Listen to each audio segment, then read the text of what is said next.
A gente está em contato neste momento com um advogado de Braga Neto, que está aqui conosco ao vivo, o José Luiz de Oliveira. Quem também está conosco nessa entrevista, a nossa colunista Raquel Landim, para que a gente possa ouvir também a defesa de Braga Neto. Senhor José Luiz de Oliveira, muito obrigada por aceitar nosso convite, estar ao vivo aqui no UOL.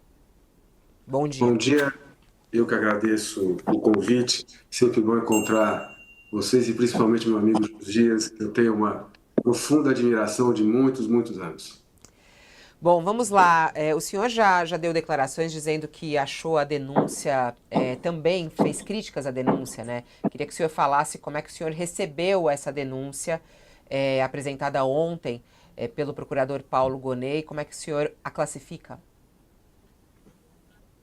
Eu vou precisar discordar hoje do Josias, estava assistindo um pouco a fala dele antes e eu vou precisar discordar dele sempre com muito respeito. Eu estou com a denúncia aqui, né? E ela inicia com o seguinte tópico: introdução necessária. E aí o PGR ele fala sobre democracia, sobre o Estado de Direito democrático, da importância da democracia e que efetivamente, evidentemente que eu concordo com ele. Mas eu não vejo uma linha dele falando sobre direito de defesa. Aliás, a PGR e a polícia esqueceram o que é direito de defesa. Vejam vocês, num caso dessa magnitude, envolvendo o presidente da República, envolvendo o general Quatro Estrelas e outras pessoas, o meu cliente não foi ouvido.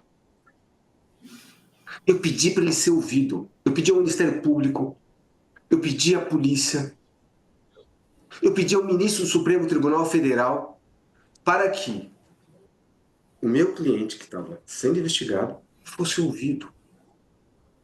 Nada. Nenhuma palavra sobre isso. Nenhuma manifestação no sentido de ouvir o outro lado, que me parece que é básico. Não, prefere se jogar na mídia. É preciso ter um cuidado. Eu me lembro de uma fala do decano, quando ele, depois, o próprio Supremo Tribunal Federal e a própria imprensa, ela fez uma meia-culpa na cobertura da Lava Jato, né? O que está acontecendo? A semana inteira eu fiquei recebendo ligações de jornalistas. Vai ter a denúncia hoje, Juca. Vai ter a denúncia amanhã. Tem um método. É o mesmo método antigo. Vamos divulgar, vamos fazer um barulho. Essa denúncia, ela é pífia. Ela é fantasiosa. Ela é feita, Josias, com base num único depoimento. Num único depoimento de um colaborador que prestou 11 depoimentos. E que mentiu. E que disse que foi forçado a prestar depoimento, para dizer o que a polícia queria que ele fizesse. Isso é fato. Essas gravações ocorreram. Um colaborador que presta 11 depoimentos e no último depoimento, que é onde ele imputa um fato ao meu cliente, ele se lembra de um detalhe simples, que é a entrega do dinheiro. Qual a credibilidade que esse homem tem? É um único depoimento. Um único depoimento, depois que ele prestou 10. Ele vem com uma descrição de a coisa que é a mais grave, que seria a entrega desse dinheiro. E nos outros 10 depoimentos ele esqueceu, Josias. Quer dizer que vai se dar credibilidade a este depoimento isolado. Eu falo em nome de Braga Neto, eu não falo em nome de mais ninguém. É isso mesmo? Essa denúncia fantasiosa, fruto de uma criatividade intelectual do Ministério Público, ela não irá manchar a reputação de um general 4 estrelas com mais de 40 anos de serviços prestados ao Exército Brasileiro. Ela não vai. O processo, ali com a participação efetiva da defesa no contraditório, ficará claro, demonstrada a inocência de Braga Neto. O absurdo é tão grande, que o Ministério Público pede a manutenção das cautelares com base no quê? Não teve oferecimento da denúncia, os acusados têm ciência agora da denúncia, eles têm que continuar presos. Onde se viu isso? Primeiro, ele estava preso por uma suposta obstrução de justiça, de um depoimento que já teria ocorrido. A imprensa noticiou o tempo inteiro que Braga Neto ia continuar preso porque tinham diligências a serem feitas, que seria o quê? A análise no celular dele, um novo relatório da Polícia Federal ia ser apresentado. Era por isso que ele ficou preso. Cadê esse relatório? Cadê os novos elementos? Cadê a justificativa para a prisão do general Braga Neto, que era dito anteriormente? Nada. Juca, Nada. É isso. Juca, Não. Raquel Landim aqui. Raquel. Muito obrigada aqui por aceitar nosso convite. Juca, você está mencionando que você considera que foram os direitos de defesa do seu cliente que não foram respeitados, e mencionou também o fato ali da entrega do dinheiro, que teria sido fruto da delação de Mauro Cid, como a única evidência que tem ali contra Braga Neto. Mas eu queria trazer um outro ponto da Eu não disse denúncia para a evidência. sua Não disse evidência, hein, Raquel? Eu não disse evidência. É o que ele fala. Perfeito, perfeito. Só que eu queria trazer um outro ponto da denúncia para a sua avaliação. Aqui tem uma troca de mensagens no dia 15 de dezembro de 2022 entre o próprio Braga Neto e o Ailton Gonçalves Moraes de Barros. Nessa troca de mensagens, o Ailton Gonçalves Moraes de Barros, ele diz para o Braga Neto: se o Freire Gomes estiver fora mesmo, será devidamente implodido e conhecerá o inferno astral. E aí o Braga Neto responde, né? Ele diz o seguinte: senta o pau no Batista Júnior, que é o tenente brigadeiro que também estava contra o golpe. Traidor da pátria. Daí para frente, inferniza a vida dele e da família. E elogia o Garnier e fode o Batista Júnior. Nós sabemos, né, pelos fatos apurados e pelos depoimentos de Freire Gomes e de Batista Júnior, que os dois eram contra o golpe, a tentativa de golpe, como está sendo investigado aí pela Polícia Federal e agora denunciado pelo procurador Paulo Gonet, e que o general Garnier era a favor da tentativa de golpe. Se Braga Neto não tinha ciência de nada disso, como é que ele mandou essas mensagens? Raquel, com todo respeito à sua leitura, essas mensagens não dizem absolutamente nada. Elas dizem uma divergência entre o general e outras pessoas. Cadê a cadeia de custódia? Cadê todas as mensagens? Onde está escrito nessa leitura das mensagens que você leu agora para todo mundo que ele estava falando de um golpe, que tinha que fazer um golpe? Onde está escrito isso? Em momento algum.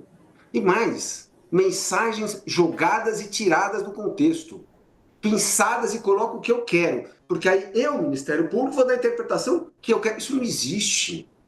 Isso não existe. Isso tem jurisprudência consolidada a necessidade de ter uma cadeia de custódia. Começo, meio e fim, Raquel. Isso, com todo respeito, essas mensagens não dizem absolutamente nada. Aliás, ontem eu me reuni com a família, falando com a família, e aí, em determinado momento, me perguntaram: mas, Juca, do que o Braga está sendo denunciado? Eu falei: eu não sei. Porque a denúncia não descreve. Ela não descreve de maneira clara, de maneira objetiva, qual a conduta criminosa praticada pelo general Braga Neto. Para que eu possa exercer o direito de defesa, para que eu possa me defender e atacar tecnicamente essa denúncia. Ele não diz isso. Qual é a descrição do fato criminoso? Ele pega, pinça uma fala, um trecho do depoimento do delator mentiroso, com 11 depoimentos, e é isso que ele fala. É surreal. E, aliás, é tão surreal, Raquel e todos que estão na bancada, Thales, que eu não tenho acesso à colaboração. Eu continuo não tendo acesso à colaboração. Pois é isso, doutor José Luiz. É exatamente isso que eu queria saber do senhor. A defesa diz que não tem acesso, mas o Alexandre de Moraes diz que todo o processo está aberto à defesa, e que a defesa teve total acesso. Afinal, não, Thales, não foi isso que ele teve disse. acesso? Essa declaração Não, do Moraes é mentirosa? Não, não é. A sua interpretação está equivocada. O que o ministro Alexandre de Moraes disse, com todas as letras, é que ele disponibilizou para as defesas as mídias e as cópias dos autos, o depoimento, a prova que a acusação reputa como principal, que é a colaboração do mentiroso Cid, ele não disponibilizou. Não é verdade que foi disponibilizado para as defesas o acordo de colaboração do CID. Não é verdade. Em momento algum, nenhuma defesa teve acesso a isso, Thales.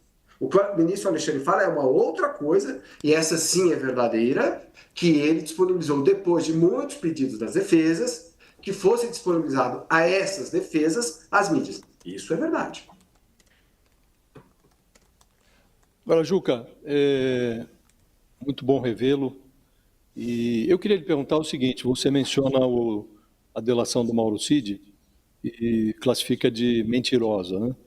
Mauro Cid era ajudante de ordens do Bolsonaro, convivia. O Bolsonaro chegou a dizer que tinha como um filho, né? Ocorre que depois dessa delação do Mauro Cid, vieram depoimentos de colegas do general Braga Neto, né? Inclusive o então comandante da força que o Braga Neto integra, que é o general Freire Gomes. E ele corrobora o depoimento do Mauro Cid no trecho em que diz que houve uma reunião, que o Bolsonaro expôs uma minuta e falou, e consultou, instou os comandantes militares a aderirem àquela minuta, que, em última análise, levaria à anulação do resultado das eleições. E dois comandantes, o Freire Gomes do Exército e o Batista Júnior da Aeronáutica, disseram não. Um comandante, Almir Garnier, da Marinha, disse sim, topava participar. E o procurador, ele diz, olha, um presidente, comandante em chefe das Forças Armadas, de acordo com o texto constitucional, que chama os comandantes dessas Forças Armadas para expor, assim, um planejamento que foi concebido para romper a ordem constitucional, ele está praticando um ato de insurreição. Então, nas palavras do procurador-geral, estava em curso um ato de insurreição. E você sabe, pela legislação brasileira, a simples tentativa de golpe já é um crime, né? Como excluir o general Braga Neto deste enredo, que, insisto, não está agora só baseado em depoimento do então ajudante de ordens, o Mauro Cid. Há o depoimento dos comandantes militares, há essa troca de mensagens que você diz, foi retirada de contexto, mas está lá o Braga Neto. Depois desta reunião, que os comandantes disseram não vamos participar, ele insta, ele fomenta uma rebelião do bolsonarismo contra os comandantes que estavam contra aquele movimento, ou que se opuseram ao movimento proposto pelo Bolsonaro. Como excluir o Braga Neto desse enredo, Juca? Caro Josias, vamos lá. Eu tenho 35 anos de carreira, né? Então eu tenho conversas francas com meus clientes. Evidentemente que um caso dessa repercussão, eu tive várias conversas com o general Braga Neto. E a primeira delas, pessoalmente, no quartel onde ele está preso, eu perguntei a ele, general, o senhor participou de alguma reunião para a elaboração de um possível plano de golpe de Estado?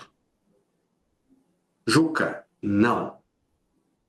General, eu não vou perguntar para o senhor duas vezes. Vou perguntar para o senhor uma vez. O senhor é um homem também já experiente, uma longa trajetória, o senhor não vai mentir para mim. Ele falou, Juca, eu jamais participei de qualquer reunião com a intenção da prática de um golpe de Estado. Josias, a partir de um momento que um homem com essa história diz isso para mim, eu disse a ele, então eu vou para o embate. Porque muitas vezes eu já defendi casos que eu tenho que jogar fechado. E não foi esse o meu comportamento. E não será esse o meu comportamento. Porque eu já estudei o processo inteiro. Meu time já estudou o processo inteiro. Não tem nada, Josias, com perdão, não tem nada. Se outras pessoas participaram de eventuais reuniões para a realização de qualquer coisa, essas pessoas vão ter que responder por isso, explicar isso à opinião pública e explicar isso ao judiciário. O que eu posso dizer é em nome do meu cliente. Em nome do meu cliente, ele não participou de absolutamente nada. Nada. Ele não participou de nenhuma trama, de nenhuma suposta trama que pudesse caracterizar um golpe de Estado. E a denúncia, só me permitem, porque eu sei que está terminando o tempo, o Ministério Público ele é tão inteligente intelectualmente que ele traz 8 de janeiro para este fato, para esta denúncia. Qual o link disso com Braga Neto? Doutor, Qual a prova disso? Aí o colaborador disse, não, o general Braga Neto era quem tinha contato com o pessoal do acampamento. É isso que prova que ele estava ligado ao 8 de janeiro, gente. Dias. Não é possível que uma denúncia feita dessa forma, óbvio que ela vai ter repercussão. Vamos o presidente da República, o general Quatro Estrelas, outras pessoas do Exército. Evidentemente que a imprensa tem que noticiar isso com clareza e também tem que dar o dia de defesa como vocês estão dando aqui a nós. E eu agradeço e cumprimento mais uma vez o UOL, porque eu tenho muito, muito respeito. tem aquele vídeo, né, o doutor, tem aquele vídeo, né, no qual ele vai conversar com as pessoas do acampamento, as pessoas que Isso é estão lá na prova. frente, não para o Isso é acampamento, na prova. frente do palácio. Não, esse vídeo é um vídeo que repercutiu bastante. Agora, só me chama a atenção quando o senhor está falando, quando o senhor fala dessa conversa franca que o senhor teve com ele, e ele diz que ele jamais participou de qualquer reunião. No entanto, o senhor tem o entendimento, então, de que realmente houve uma tentativa de golpe no país? Isso na sua Não, visão, senhora. até pela sua experiência, Não. é claro, não? Pelo contrário, veja bem. Primeiro que eu não sou, ao contrário de vocês, comentaristas nem políticos e nem jurídico, né? Eu sempre uso a palavra suposto golpe. Sabe por que suposto golpe? Porque eu me lembro do manual da Folha, que eu já advoguei na Folha há muito tempo, eu lembro que agora nós temos uma denúncia, né? As pessoas vão tomar cuidado quando dizem golpe. Teve sentença condenatória transitada e julgado? É isso mesmo? Eles já estão todo mundo... Porque quem chega hoje, um estrangeiro que chega no Brasil hoje, vai achar que está todo mundo condenado já. O processo nem começou. A denúncia nem foi recebida. Quem que vai julgar essa denúncia? É o pleno? É a turma? Quem tem competência para julgar? O ministro Alexandre continuará sendo relator? Tem tantas coisas para serem discutidas no momento adequado, no foro adequado, né? Eu acho que precisa ter um pouco de calma. Precisa ter um pouco de calma. É só isso. Eu falo nos autos, eu falo como advogado. Eu tenho que fazer esse debate aqui com vocês, eu não gostaria de estar fazendo isso. Eu preferia estar falando só nos autos. Mas a repercussão que tem isso, e vira, evidentemente, o assunto da mídia, porque tem um ex-presidente denunciado, um general com a tristeza, enfim, natural que tenha essa repercussão. Mas eu acho que a gente precisa ter calma, a gente precisa ter cautela. Passado recente mostra a necessidade de uma cautela. Doutor, o senhor está dizendo então que seu cliente diz que não está envolvido e que o senhor ainda não tem convicção, não tem os elementos para dizer que houve uma tentativa de golpe no Brasil. Não, Raquel, estou dizendo que o meu cliente, em momento algum, disse que tinha conhecimento ou sabia da existência de qualquer golpe. É isso que o meu cliente disse e é isso que eu estou dizendo. Eu não tenho que dizer mais nada sobre isso. Se teve golpe, se não teve golpe, se teve tentativa. Eu sou advogado. Eu não sou comentarista. Essa análise eu não tenho que fazer. O que eu queria questionar o senhor, então, é sobre a parte jurídica. O ministro Alexandre está avaliando julgar isso apenas na turma. O senhor acha que devia, e qual vai ser o pleito da defesa, julgar isso na turma ou no plenário do Supremo Tribunal Federal? Qual vai ser o pleito da defesa e por quê? Eu preciso ver a decisão, porque até agora são matérias da imprensa, né? De fato, há várias matérias no sentido de que teria um indicativo de que o ministro Alexandre iria colocar essa questão para ser julgada na turma e não no plenário. Hoje eu li uma matéria na Mônica Bergman dizendo que já há uma divergência entre os ministros. Eu prefiro esperar a decisão para dizer o que eu vou fazer, Raquel. E o senhor estava falando, o senhor e o Thales estavam falando, já te passo a palavra, Thales, mas acaba de sair a decisão do ministro Alexandre de Moraes a respeito da delação de Mauro Cid. Essa que é uma reclamação não apenas da defesa de Braga Neto, que está ao vivo aqui conosco, como também da defesa de Jair Bolsonaro, né, que é ter acesso à delação de Mauro Cid. E pela informação que a gente acaba de publicar aqui no UOL, o ministro Alexandre de Moraes notificou hoje a defesa de todos os denunciados e tirou o sigilo do conteúdo da delação do tenente-coronel Mauro Cid. Então não há mais sigilo na delação dele e pelo que a gente está acompanhando aqui vai ser disponibilizado ao senhor. Isso vai facilitar a construção da defesa? Então eu tinha razão. Com certeza, agora sim eu vou poder exercer o direito de defesa, que até agora não me foi permitido, e poder contextualizar e atacar essa colaboração mentirosa. Mas se o senhor Eu não queria teve saber, acesso Zé Luiz, ainda, isso me chama atenção, doutor. O senhor está chamando a delação de mentirosa, né? Mas o senhor não teve acesso ainda a ela, como é que pode dizer já que é mentirosa? Porque eu sei o que o meu cliente me disse. É tão simples, é simples. A partir do momento que o meu cliente diz para mim, Juca, eu não pratiquei nenhum crime, como é que ela pode ser verdadeira? Aliás, eu vou dizer mais. Quem diz que ela é mentirosa é o próprio Cid. Foi o Cid que diz que foi gravado, que ele falou que ele teve que afirmar coisas que ele não disse. Não sou eu que estou dizendo. É ele que disse. Zé Luiz, parece haver aí uma divergência semântica. Né? Minha impressão, não sei se eu estou. O Braga Neto lhe disse que não participou de nenhuma reunião em que foi discutido o golpe de Estado. Mas os comandantes militares falam que o Bolsonaro apresentou uma minuta do decreto golpista. Esse decreto golpista, esse decreto previa decretação do estado de sítio e a convocação de uma garantia da lei e da ordem. A decretação do estado de sítio e a garantia da lei com a garantia da lei e da ordem não são uma preparação de golpe? Alice, você quer que eu me manifeste sobre fatos que não são relacionados ao meu cliente? Eu não vou fazer isso. Não me cabe fazer isso, Thales. Com todo o respeito à sua colocação, não me cabe fazer isso. Eu tenho que falar sobre o meu cliente, da participação do meu cliente, dos fatos relacionados ao meu cliente. Eu não vou falar sobre fatos relacionados a outras pessoas. Nem me cabe, nem eticamente eu posso fazer isso. As pessoas que falam, Juca, que expliquem essas questões. Me perdoe a franqueza, né? Mas Claro. você disse a certa altura aqui na nossa conversa que se outras pessoas participaram de alguma iniciativa de teor golpista, vão ter que se explicar ao judiciário. Portanto, você não exclui a hipótese de algo ter acontecido.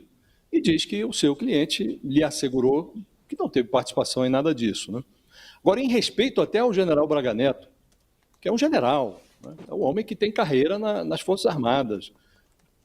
Abertas as urnas em 2022, o Bolsonaro se recolheu no Alvorada. Recebia poucas pessoas, entre elas o Braga Neto.